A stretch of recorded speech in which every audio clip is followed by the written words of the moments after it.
Welcome back. We are doing another post-analysis on the trade that I entered on the 6th, and this is a short trade. It didn't last very long until I was stopped out, as we'll go over.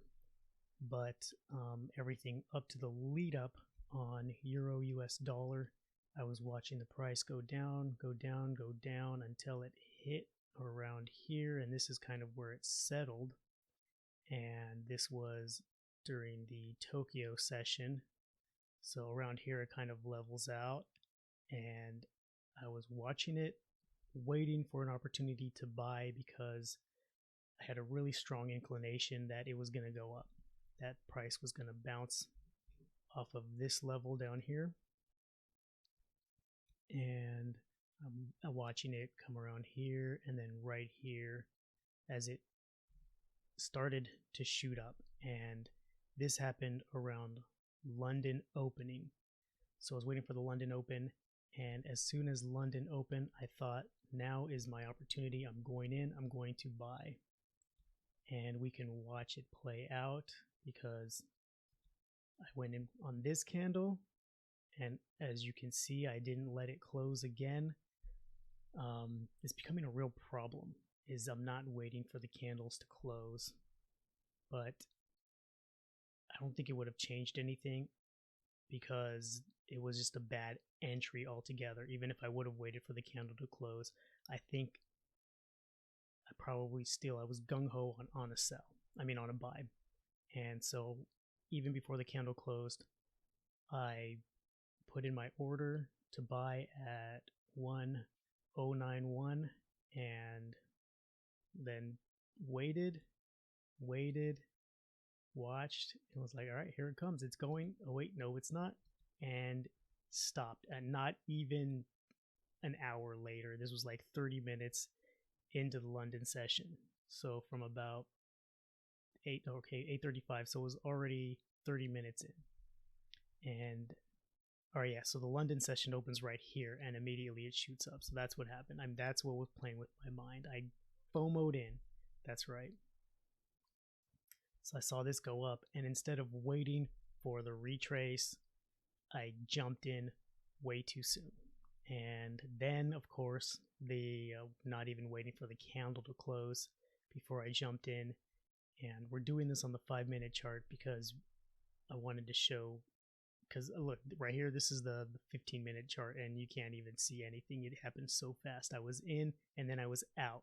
Luckily, it was only like $5. I'm not really putting a lot of big money into it yet, and I'm still trading on demo. So it was a $5 loss, and yeah, pretty bad. Not pro trader. And then the price keeps going down even to this point, and you can see right here in the chart that it comes down and then it bounces up again. Keeps going up, it just keeps going up, keeps going up, and over here we get a better look at it up, and then it comes down one more time. Let's see if we can speed that up just a little bit more. Let's see, and then it comes up, and then we have another drop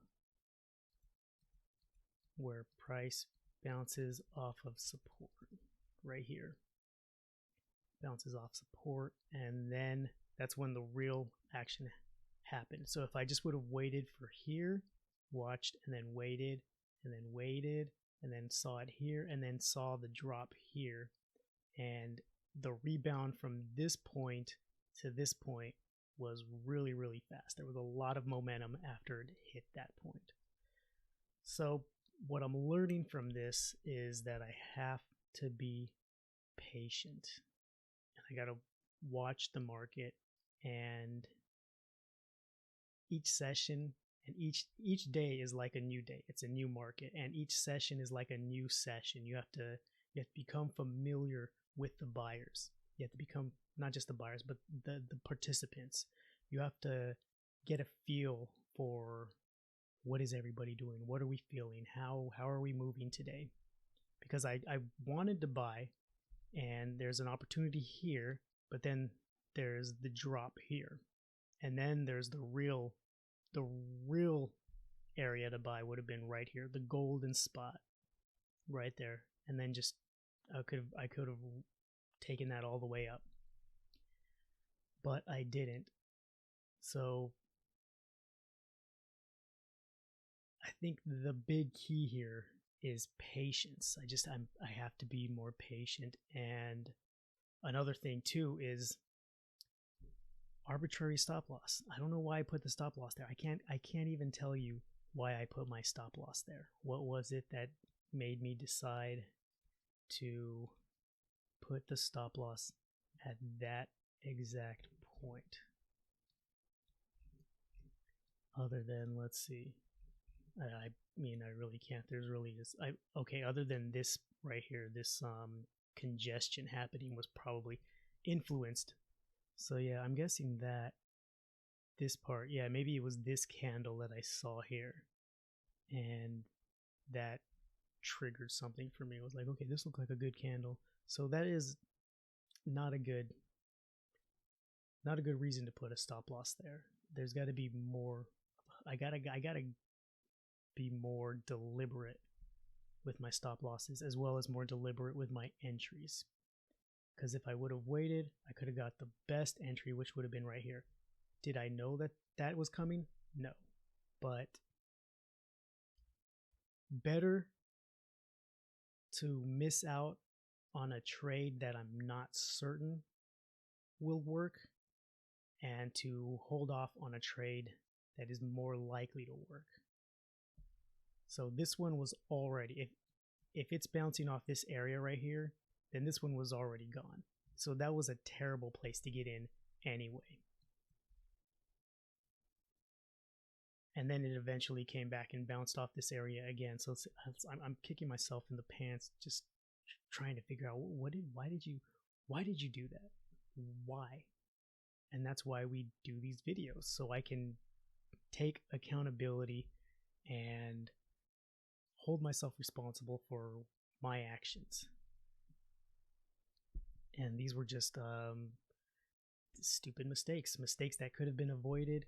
And if I didn't do these videos, then I could easily just ignore it and forget these lessons and then repeat them. And so that's what the big thing is that I'm trying not to do these things over and over again. I'm trying to learn right now so that I can improve, so that I can really see where I need to improve, what the mistakes are that I keep making, and stop doing them. So, I mean, it's the same thing every time a trade goes bad. It's I didn't wait for the bar to close. I traded live on a live candle. My stop loss was not well thought out. It was arbitrary. And like patience, and just wait. You have to be willing to sacrifice the bad trades to get the good trades. And it is hard and it is embarrassing, and I don't want to let anybody know that this is how I trade, but like, I'm doing this for me. I'm doing this so I can get better, so that I can see these actions and correct them. So it takes a little bit of humility to do that, and that's why I do it. But the more I do it, hopefully the more I'll learn, and hopefully teach other people too how hard it is, number one, and how much you have to give in order to get better. Like, what do you got to do? So this was a bad trade. I wasn't out a lot. I'm still trading on demo because I don't want to lose real money yet. And I want to get my win rate up, and not only just my win rate up, I want to get my my profits up. Because remember, it's not about the win rate, it's about the profits. It's about how much you can win per trade versus having a perfect record and not having the account balance to show. So that's that was this trade, and I haven't really traded anything since that. That was Thursday, and then I kind of just coasted and kind of was just like, all right, I need to get my house in order. Monday starts a new week, and we'll see how things go. And hopefully it's a good week. But that was my trade on April 6th on EurUsd for a buy, which really didn't go anywhere. And it could have gone so far. Look at that climb right there. But that's how it goes. Anyway, thank you for watching. I hope we all learned something from this, and I will see you on the charts.